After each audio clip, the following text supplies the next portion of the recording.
You're listening to the Coach's Journey podcast, exposing the struggles and celebrating the successes in the life of coaches who are action takers and creating authentic impact in today's world. Whether you're just starting out, expanding your reach, or exploding your impact, you're in the right place right now. Stay tuned and be sure to subscribe to this podcast. Now, here are your hosts of the Coach's Journey podcast. What's up, Coaches Nation? It's Dr. Sheri for another episode of the Coach's Journey podcast. And I'm here with Faisal Ensaun, who is you're used to hearing from. We're also here with another one of the leadership of the Coaching Mastery community, who is the sponsor for this podcast. It's Daniel Fernandez. We are here at a conference in Dallas. We are here as coaches. So this is a super fun part of our journey as coaches. And that's exactly the topic we're going to talk about today. Is there is a somewhat predictable, and of course, as I say that, there's always outliers, but there's a somewhat predictable path that many coaches take on their journey to mastery and to impacting the world, impacting the people that they feel called to impact. So today, we're going to talk a little bit about what that journey looks like. And the goal is for you to start to identify where on this path you fit.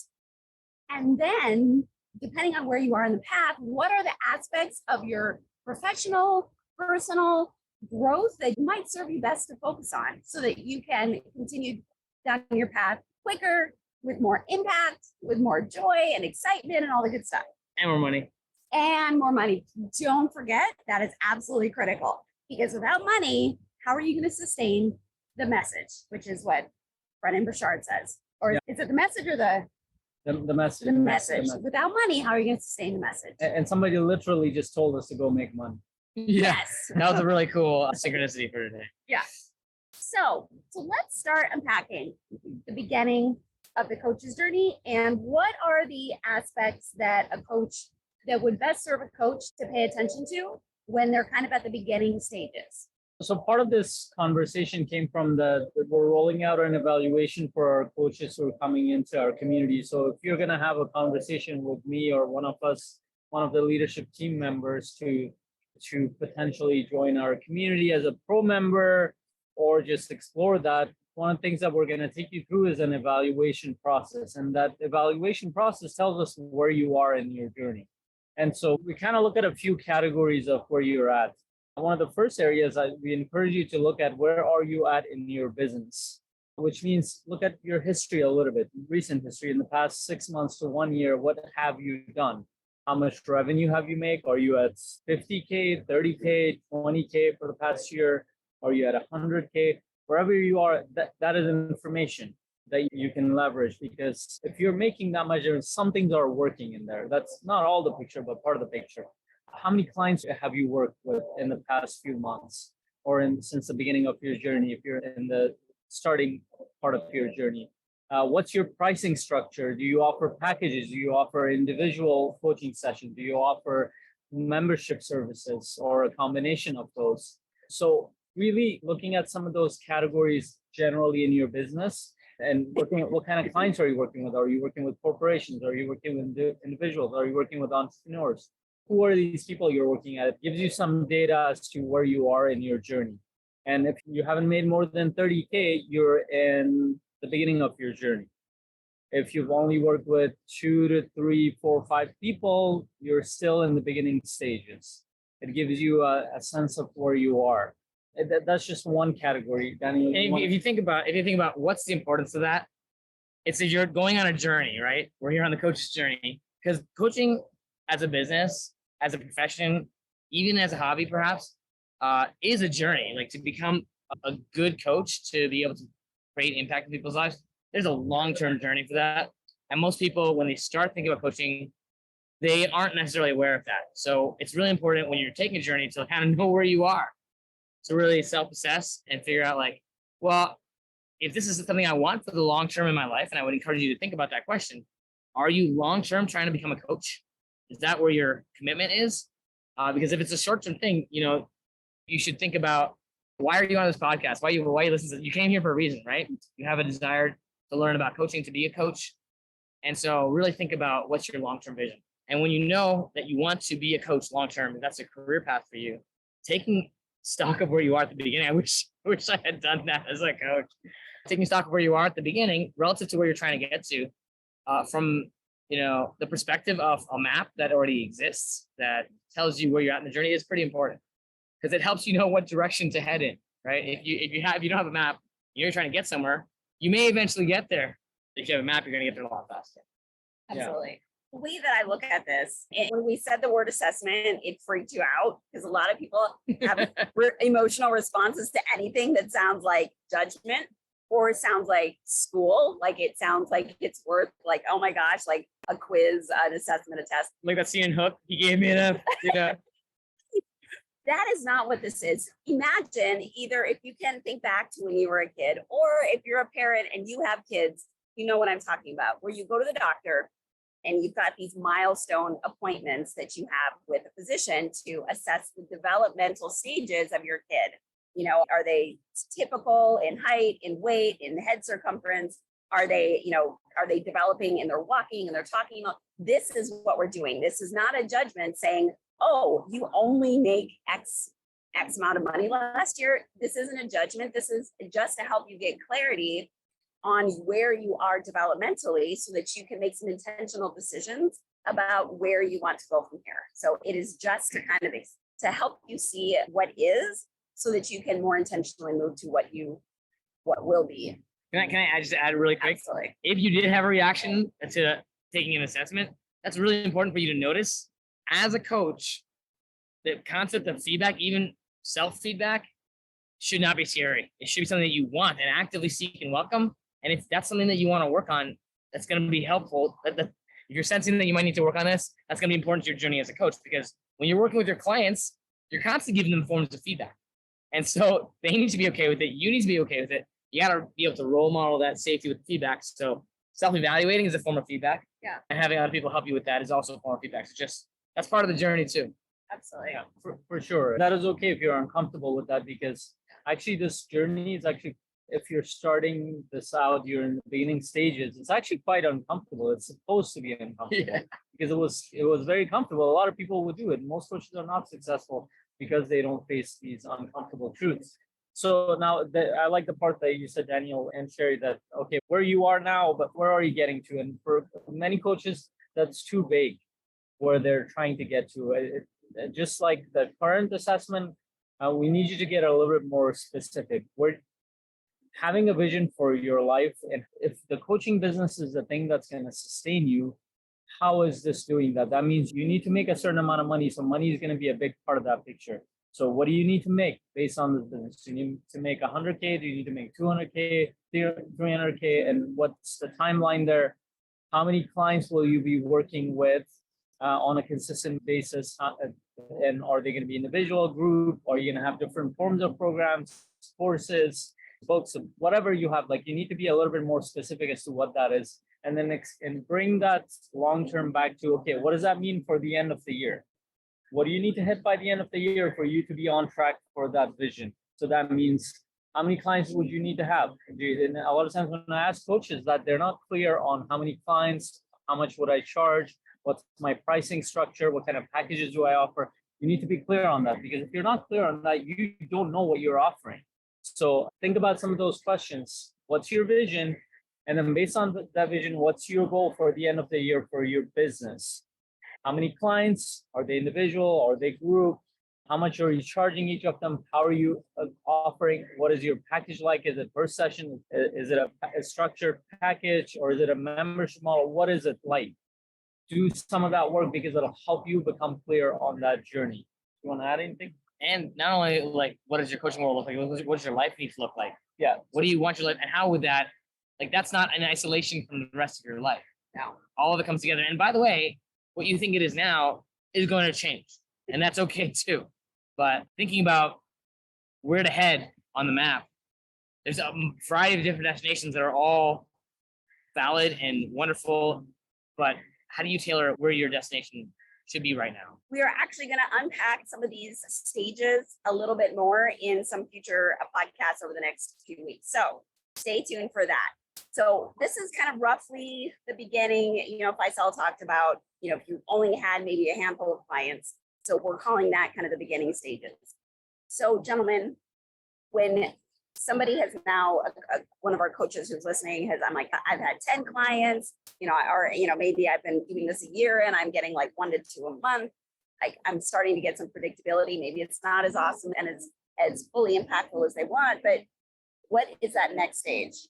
Well, before we go to the stage, there are a couple other assessment areas I'll touch on, and then we can amplify on that later. So Okay. Once you figure out, like, let's say, okay, well, where you are, let's say you have 5 or 10 clients, and where you want to be is like, okay, 15 clients or 20 clients at the group level.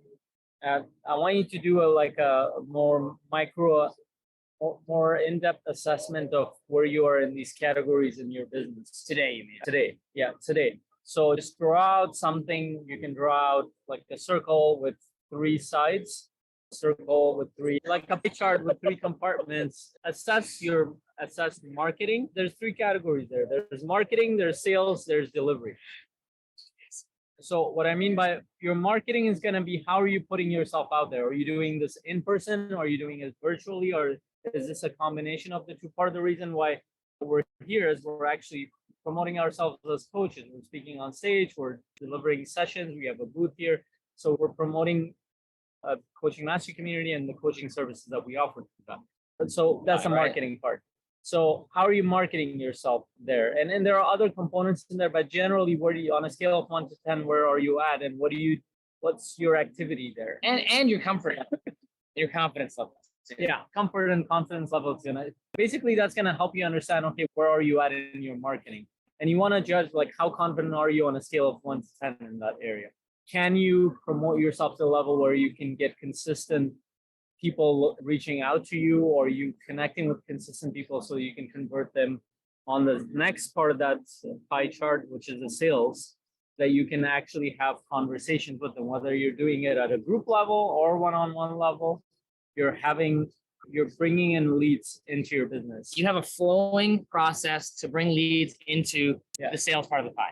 Yeah. And if you're rating yourself a 1 on the scale, that means you're absolutely terrified of doing that to the point where you're holding yourself back. Where are you at in your business? If you're a 5, you're somewhat confident, then you know that you need to do some work in there as well. And you've been doing some stuff in that area. And you've been doing some stuff. And then the data is like, okay, what have you been doing that's working? Can you amplify that? Can you scale that? Can you do more of that?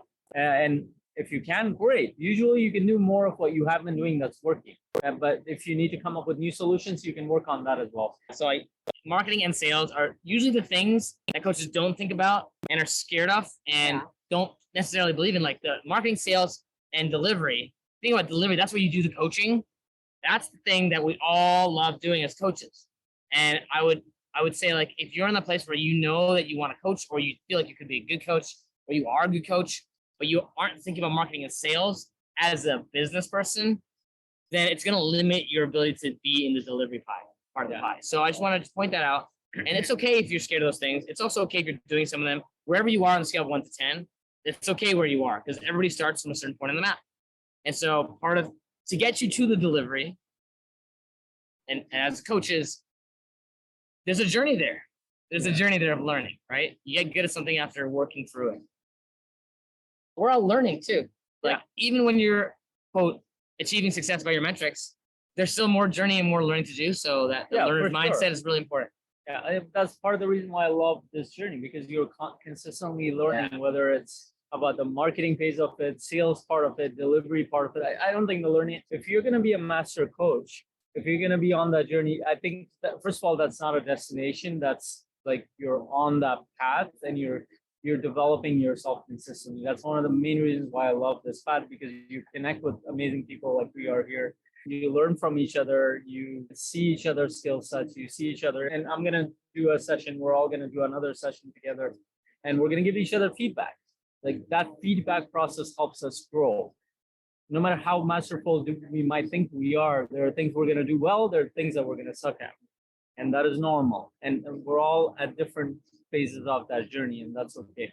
Sheri, did you want to add anything to the marketing and sales team? I just want to reiterate kind of what Daniel said about, again, you're going to suck at some of these things, and you're going to feel like you just, like, maybe I even made a wrong decision jumping into coaching. Oh my God, that happened so many times to me. Yeah. I still suffer with that sometimes. I'm like, what do I do? You know, because like something I'm trying isn't getting the traction that I want. It doesn't mean that I'm not a good coach. It doesn't mean that I made a mistake. Or that you can't succeed at the thing you're trying. Right. Or that success is elusive and will never come to me. What it does mean is I might need to develop some skills of perseverance and be in community with people that have maybe moved past where I'm stuck and to be able to get that feedback. So don't judge yourself. And actually, if you're not experiencing those challenges, those fears, you might not be trying hard enough. You need to have those challenges in your life so that you're growing, because as a coach, when you model growth, it helps your clients grow. Absolutely. Absolutely. If you can grow through this, through the pain of that you're experiencing right now, imagine how powerful of a story that will be for the next person. And a skills gap is not the same as an alignment gap. Yeah. So then the next part is delivery. And to Daniel's point, if you're not putting yourself out there in relation to marketing, you don't have a sales process. We recently did a masterclass on your sales process. If you don't have that, if you're not getting leads coming in, then it doesn't actually matter how much you practice coaching in the background with other coaches. You actually don't know how good you are in delivery or how good your craft will be received out in the marketplace. So even when I'm talking about delivery, I'm not talking about your whole process. You need to get really good. First of all, yes, you need to get better at your whole process, but you can't even do that unless you have clients coming in, minus outside of some practice on the side and feedback. But the delivery part of it is actually the first exposure you're going to give clients to you. The first exposure as a coach, whether that's in a group setting or one-on-one setting. How are you doing that strategy session, that discovery call? Will clients buy into your program? Have they gotten enough value? Do you understand how to make your offer? That delivery process, that initial delivery process determines how many clients you're going to have. If that's not working, it actually doesn't matter how many frameworks you know, how many certifications you have. Because I've talked to coaches who have 10 different certifications, they don't have a lot of clients.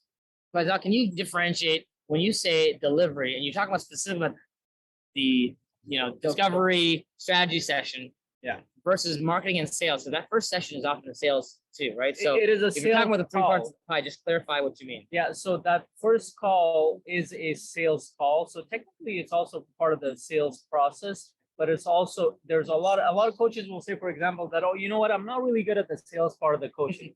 They don't know what they're saying when they say that. What they mean is that I don't know, in their mind, they think that they're not good at the offer part. But the more calls I've listened to, the more calls I've done, that's not true. What they might not be good at is delivering in a way that the client feels the necessity and the urgency to move forward to get the support that they need, which means that there's a lot of skill sets of coaching within that first conversation that they haven't mastered or gone to a level that would help the client make the decision. If that delivery does not work, I don't care how good you are on multiple frameworks, you don't have clients. The thing that made me so much better as a coach was figuring out how to make the sale, because it required me to be a better coach across the board. To take somebody over that line, they have to feel safe. They have to feel understood. They have to feel like you get their pain, their problem. You have to feel like you can get them to feel stuff. They have to feel like they can trust you over the journey that they're embarking on. So like all those things come from being from coaching skills. Yeah, it's sales. And when you think about it, as you get better at coaching or as you get better at sales, it becomes the same thing. Because what you're doing with sales, I want to just also clarify this for any coaches who think, oh, I don't want to do sales because sales is bad. Sales actually is coaching people to make a decision that will change their life. Because think about it. Do you believe that your coaching is going to be transformative for people? If you don't, you got to work on that. You got to figure out how it can be transformative. And if you really believe it's transformative, then not being able to sell it to people means that that value is not being created in the world. You're not helping somebody transform. So ultimately, at the end of the day, if you're not selling because you think you're hurting somebody by taking their money, then think about the value of your program and how important that is, and try to reconcile those things. Because ultimately, sales and coaching, when you do them both very well, they can be the same thing. And they're for the benefit of your clients, not just for you. Because you do get a benefit, you get paid, you get experience, you get to enjoy that journey along with them. But if it's not a win-win, then you gotta work through that. And how can you internally figure out how to make this a massive win for you and for your client when you have that level of confidence and your sales and coaching become the same thing. Sheri, do you want to add? What I was thinking as I was listening to you guys is that, and this has kind of been my epiphany, is that the sales process is like extracting the 20% of efforts of my ability to coach. Might be a whole bunch of stuff, but I need to extract the 20% of what I can do as a coach that is going to give me 80% of the results. It's like, how do I take all of my coaching skills and put the most effective strategies and focus in that first session so that it's like a no-brainer. So it's not just, can I just be generally a good coach and, do, but it's like, it's got to be intentionally powerful. So that's kind of a framework that I've kind of been thinking a little bit about as You're like applying the Pareto principle to the sales thing. Yeah. In terms of coaching skills. Mhm. Interesting. Yeah, I agree with that. So and I've heard this coaches say that as well. When I get on a discovery call, I'm trying to look for a quick win for my clients. That does not work. The reason Okay, first of all, that's literally what I told him about one of mine. and I was referring to you. I've heard that multiple Okay, times. but I totally told him that. Sheri like, was talking about a client. two days ago, and that's what he told me. He's like, a quick win is not it. So we all do this, or at least I did this. I've done it too. But I can just point out what just happened is we as coaches are talking to each other about our coaching as colleagues, as professionals. So I want you to start thinking about yourself as a professional here. And what would a professional be doing? They'd be getting professional development. They'd be talking with other coaches about the things that are coming up for them in their sessions, right? Not breaking confidentiality, of course, but like Sheri said, like, hey, I was trying to get a quick win for this client. And Faisal said, well, it's not just about a quick win. He said, what else did you say?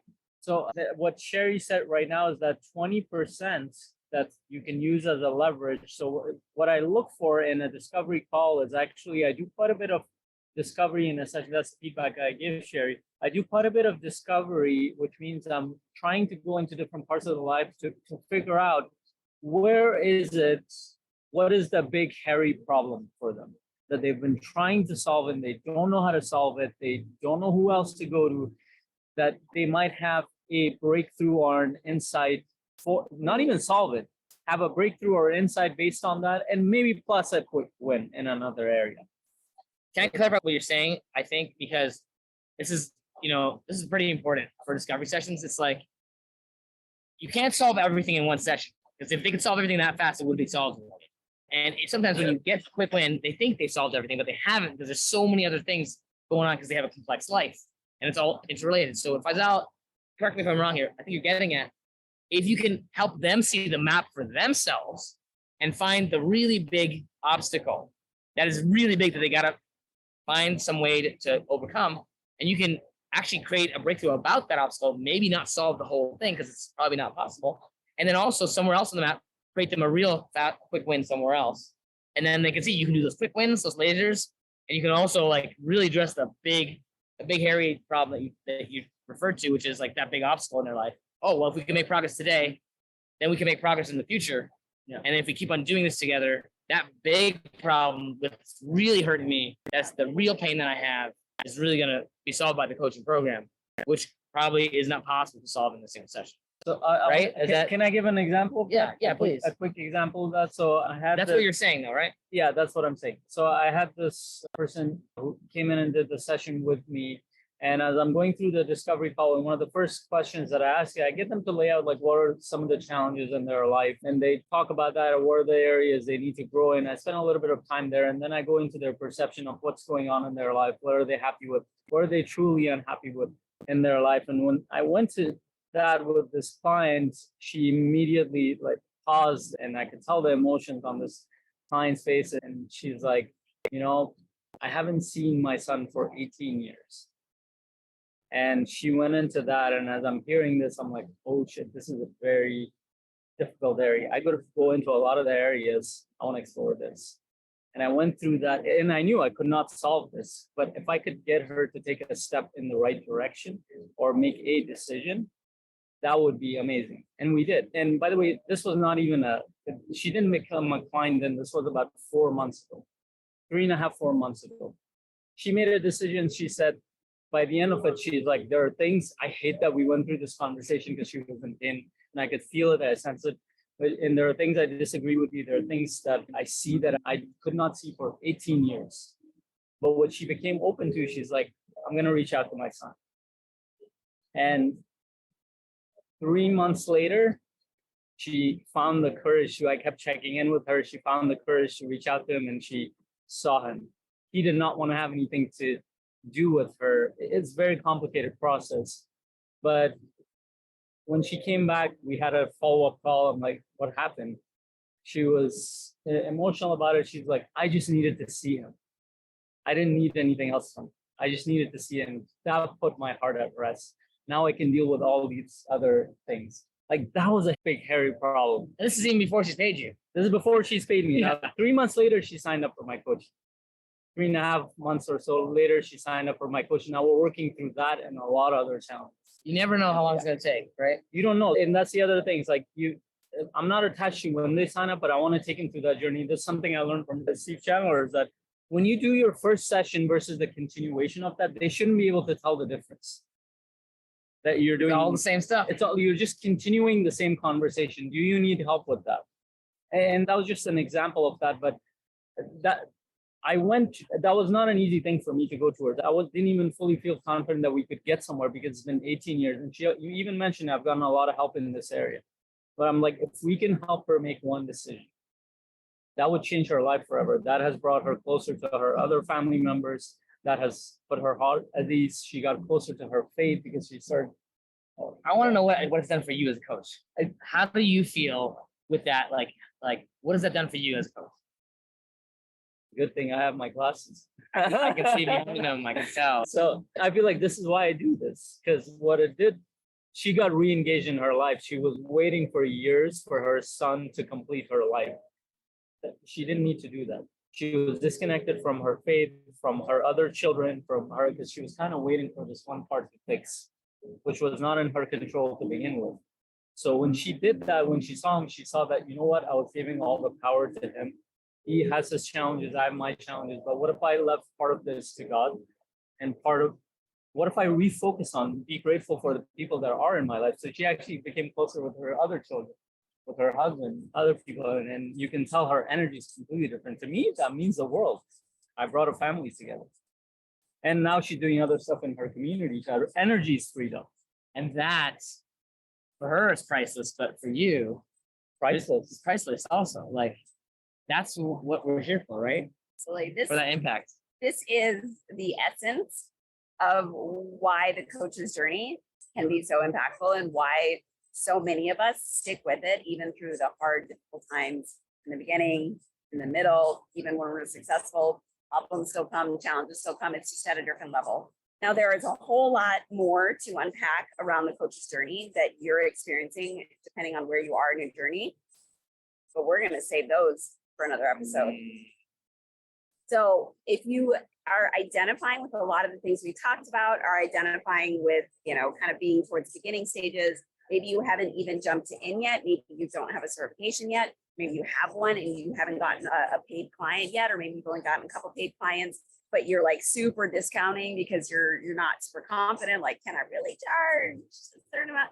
If you're in that stage, there are resources for you, and we have some ideas around what the next steps potentially could be, but we don't prescribe a one pill, one size fits all, because that's not necessarily the case. And so we do invite Do you you. prescribe any pills? I should clarify. So I was like, I don't remember that part. You do call yourself doctor, so Yeah, wait a minute. Whoa, let's clarify this. I'm a psychologist, and I cannot tell you how many times people are so confused about what I do or what I've done versus what a psychiatrist did. So Yeah. I cannot prescribe medication. Absolutely. Even if you could, you wouldn't to coaches on the And podcast. I'm thinking about podcast. Okay, your prescription is. Right. Your behavioral prescription. Can we do that? Is to go on to coachingmasterycommunity.com and book a call with one of us leaders. And we love having these conversations with you as a coach. Doesn't matter where you are on the developmental journey as a coach, but let's talk about where you're stuck and what might be some possible ways to get unstuck and continue to gain momentum on your ability and your journey to impact the world in the way that you feel called to do. And if you are also listening to this outside of our community, outside of the Facebook live that we do, because we air this live every week, and if you're listening to this on the podcast or YouTube or somewhere else, you're likely listening to this a few weeks after this episode has been created. So if you want to have quicker access to our content, free content, we do some of our live sessions in our group. Make sure you join our Facebook group, and the link should be below somewhere within wherever the platform is that you're at. Join us, take advantage of our free content. There's a lot of valuable content that we give you without charging you at all. That's probably better than most other programs that charge you for that content. Yeah. Something I love about being part of this community, aside from just these amazing people, is the kinds of coaches that if you are like really like excited about being a coach because of the impact story that you heard from Faisal and how he's feeling about his impact, if you get that feeling when you make a difference for other people, that's the kind of people we want to bring to our community. Those are the people that we need to help make money. Those are the people we need to help grow their businesses, because those are people who actually care. Yeah. Right. And so you'd be joining a group of like-minded people who do really, truly care. And we've been doing this for so long. We've been doing this for 5 years because we care. So we really hope to see you as part of this community. Bye. Bye. You're listening to the Coach's Journey podcast.